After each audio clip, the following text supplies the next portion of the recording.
Satyabhama Institute of Science and Technology, Chennai.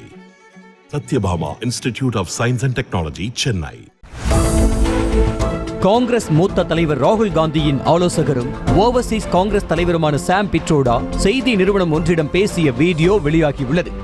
அதில் வளர்ந்த நாடான அமெரிக்காவில் பரம்பரை சொத்து வரி அமலில் உள்ளதை சுட்டிக்காட்டி பேசியுள்ளார் பிட்ரோடா. இதன்படி பணக்காரர்கள் 100 மில்லியன் அமெரிக்க டாலர்களுக்கு மேல் சொத்துக்களை ஈட்டும் போது அதனை அப்படியே தங்களது வாரிசுகளுக்கு கொடுக்க முடியாது என்று தெரிவித்துள்ளார்.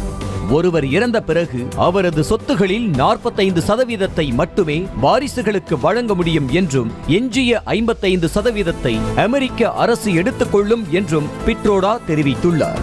ஆனால் இந்தியாவில் இந்த முறை இல்லை என்பதால் தான் பணக்காரர்கள் மற்றும் ஏழைகளிடையே மிகப்பெரிய ஏற்றத்தாழ்வு இருப்பதாகவும் பிட்ரோடா கூறியுள்ளார். Let me tell you, in America, there is an inheritance tax. So if, let's say, one has $100 million worth of wealth, and when he dies, he can only transfer probably 45% to his children. 55% is grabbed by government. Now that's an interesting law. It says, you in your generation made wealth, you are leaving now, you must leave your wealth for public. Not all of it, half of it. Which to me sounds fair. In India you don't have that.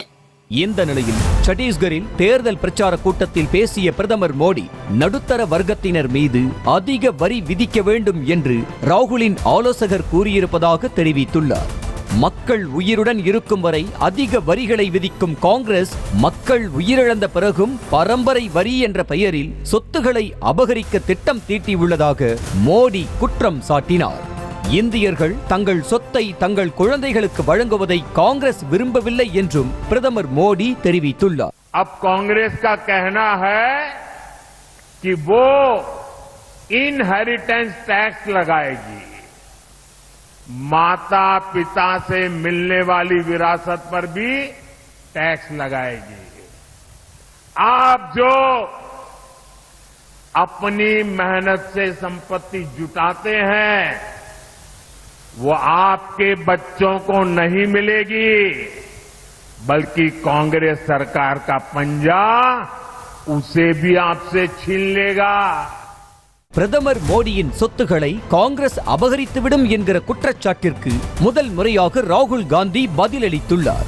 டெல்லியில் பேசிய அவர் பிரதமர் மோடி தனது நண்பர்களுக்கு மட்டும் 16 லட்சம் கோடி ரூபாயை வாரி வழங்கியுள்ளதாக கூறியுள்ளார். இந்த பணத்தை மீட்டு இந்திய மக்கள் 90% பேருக்கு காங்கிரஸ் கட்சி பிரித்து கொடுக்கும் என்றும் அவர் தெரிவித்துள்ளார்.